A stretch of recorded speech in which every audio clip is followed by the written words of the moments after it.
아침 목성에 오신 여러분들을 환영하고 축복합니다. 하나님께서 새로운 날을 허락하셨는데요. 새로운 날을 열면 새로운 은혜로 오늘 하루 우리 인생을 지킬 줄 믿습니다. 오늘은 성전 되신 예수님이라는 제목을 가지고 요한복음 2장 13절부터 22절까지 말씀을 좀 살펴봤으면 좋겠습니다. 우리 20절과 22절 말씀 같이 한번 읽어볼까요? 유대인들이 이르되 이 성전은 46년 동안의 지역건을 내가 3일 동안에 일으키겠느냐 하더라. 그러나 예수는 성전된 자기 육체를 가리켜 말씀하신 것이라. 죽은 자 가운데서 살아나신 후에야 제자들이 이 말씀하신 것을 기억하고 성경과 예수께서 하신 말씀을 믿었더라. 예, 예수님께서 지금 성전을 청결케 하십니다. 그러자 유대의 지도자들이 뭐라고 이해했냐면 네가 무슨 권세로 이런 일을 하느냐. 그러니까 네가 누군데 이런 일을 하느냐. 네가 하나님이 보내셨다는 증거를 대라. 이렇게 이야기를 해요. 그러자 예수님께서 뭐라고 얘기하냐면 성전을 헐라. 그러면 3일 동안 내가 일으킬 것이다 라고 이야기를 합니다. 그래서 성전을 헐라고 그러는데 이 성전을 헐라는 말에서 우리가 알 수 있는 건 뭐냐면 정말 예수님께서 원하시는 것은 몇 가지 성전의 몇 가지를 고치는 게 아니에요. 정말 우리의 삶의 태도나 양식이나 우리의 삶의 방식에서 몇 가지를 고치는 걸 원하지 않아요. 근본적인 변화를 일으키길 원한다는 것을 우리가 알 수 있습니다. 그러자 니네가 3일 성전을 헐라 그러면 내가 3일 만에 성전을 다시 세울 것이다 라고 이야기를 해요. 그러자 유대인들이 뭐라고 얘기하냐면 이 성전은 46년 동안 지어졌거늘 지가 어떻게 3일 만에 일으키겠느냐라고 이야기를 하는 거죠. 그래서 이 성전은 뭐라고 하냐면 헤롯 성전이라고 이야기를 합니다. 하나님의 성전은 총 3번에 걸쳐서 지어지게 돼요. 첫 번째로 1차로 지어진 건 누구냐면 솔로몬 때 솔로몬이 지어졌습니다. 하나님께서 솔로몬에게 명령하셨죠. 하나님의 성전을 지으라고. 그래서 솔로몬이 하나님의 성전을 짓고 이 성전에 모여서 예배하고 하나님께 기도했어요. 그런데 이 성전이 바벨론 침략 때 무너지게 됩니다. 그런데 많은 이스라엘 백성들이 바벨론의 포로로 잡혀가죠. 바벨론의 포로로 잡혀간 지 70년이 지나서 포로 귀환이 이루어져요.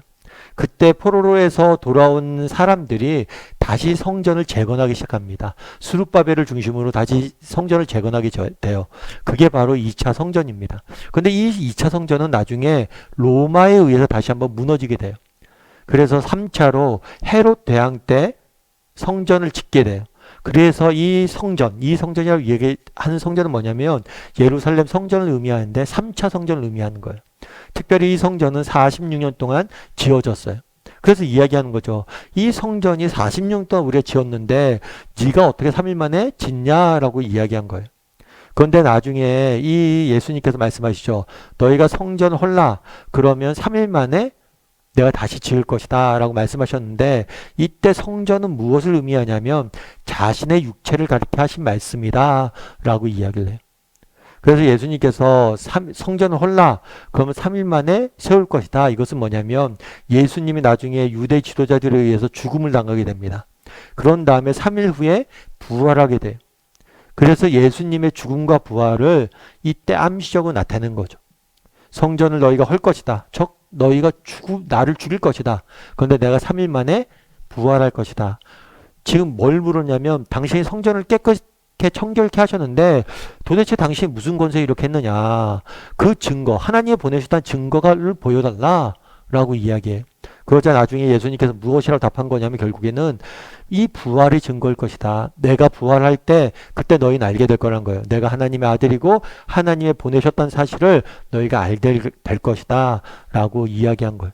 그래서 하나님의 아들이신 가장 중요한 증거는 뭐냐? 부활이에요. 부활. 근데 여기서 우리가 한 가지 궁금한 게 있죠. 그건 뭐냐면 예수님께서 왜 자신의 몸을 성전에 비유했냐는 거예요. 왜 자신의 몸을 성전에 비유했냐는 거죠.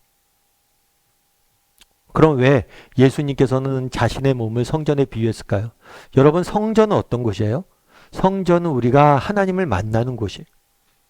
구약시대 때는 하나님을 만나기 위해서 반드시 성전에 나아가야 됩니다.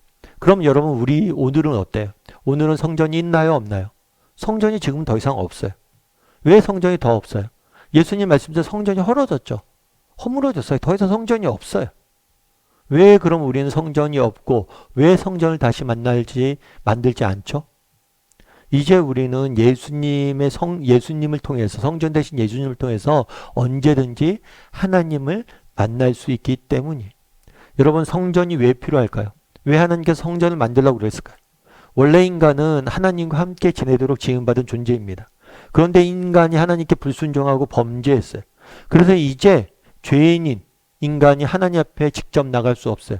정말 죄인인 인간이 완전한 선이신 하나님 앞에 직접 나갈 수 없기 때문에 성전을 만들어서 성전이라는 장치를 통해서 하나님 앞에 나아갈 수 있는 것. 그런데 예수 그리스도가 십자가에 죽으셨죠. 십자가에 죽으심으로 우리 죄를 완전히 사했어요. 이제 우리는 더 이상 죄의 굴레로부터 자유케 된 거예요. 죄가 더 이상 우리를 지배하지 못해요. 그렇기 때문에 이제 더 이상 성전이 필요 없는 거죠. 예수 그리스도의 죽음을 통해서 이제 더 이상 성전이 필요 없고 우리는 언제든지 뭘 한 거예요? 하나님 앞에 나아가서 만날 수 있는 거예요.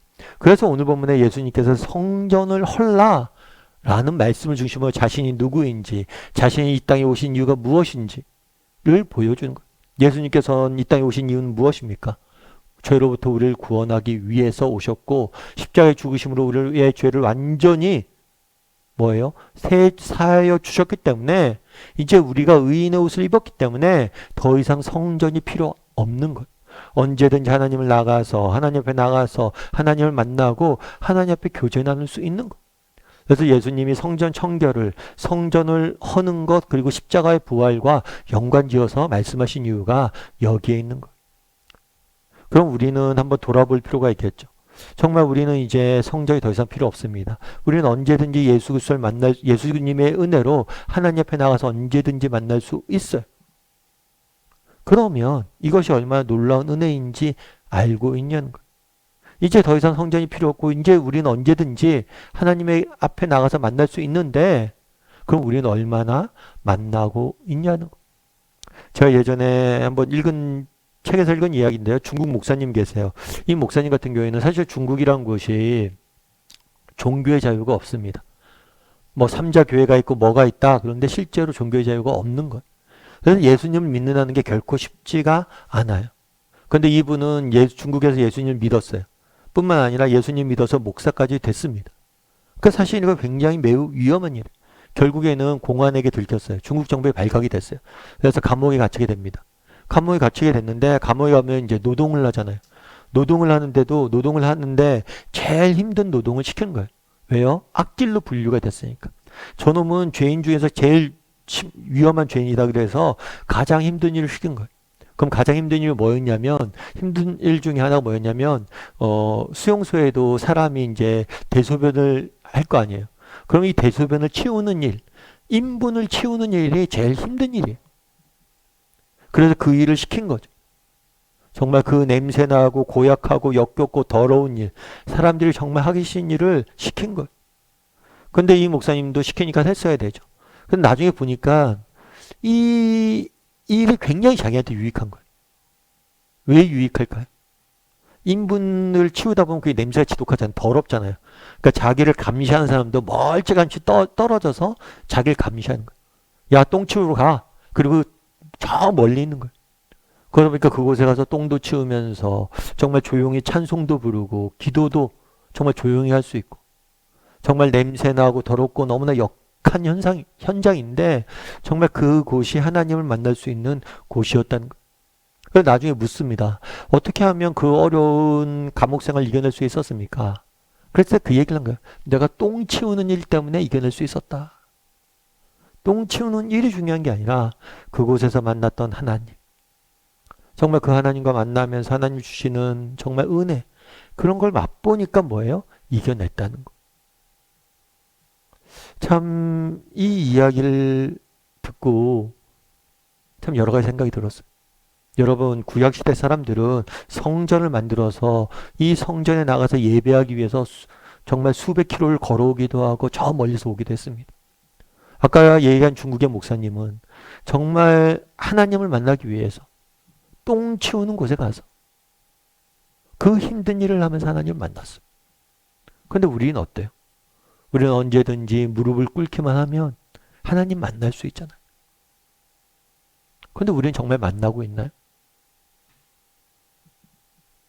정말 예수님의 십자가의 공로로 언제든지 하나님 앞에 나가서 기도할 수 있는데 우리는 만나고 있냐는 거. 우리의 문제는 뭐예요? 이렇게 정말 예수님께서 십자가에 죽으심으로 우리가 언제든지 하나님을 만나게 될 수 있는데 이것이 얼마나 큰 특권인지 은혜인지 모르는 거. 왜 살기가 힘듭니까? 왜 인생이 어렵습니까? 왜 인생이 지칩니까? 혹시 성전 대신 예수님을 잃어버렸기 때문이 아니에요? 우리가 정말 성전에 나가 하나님을 만나지 못하기 때문은 아니에요.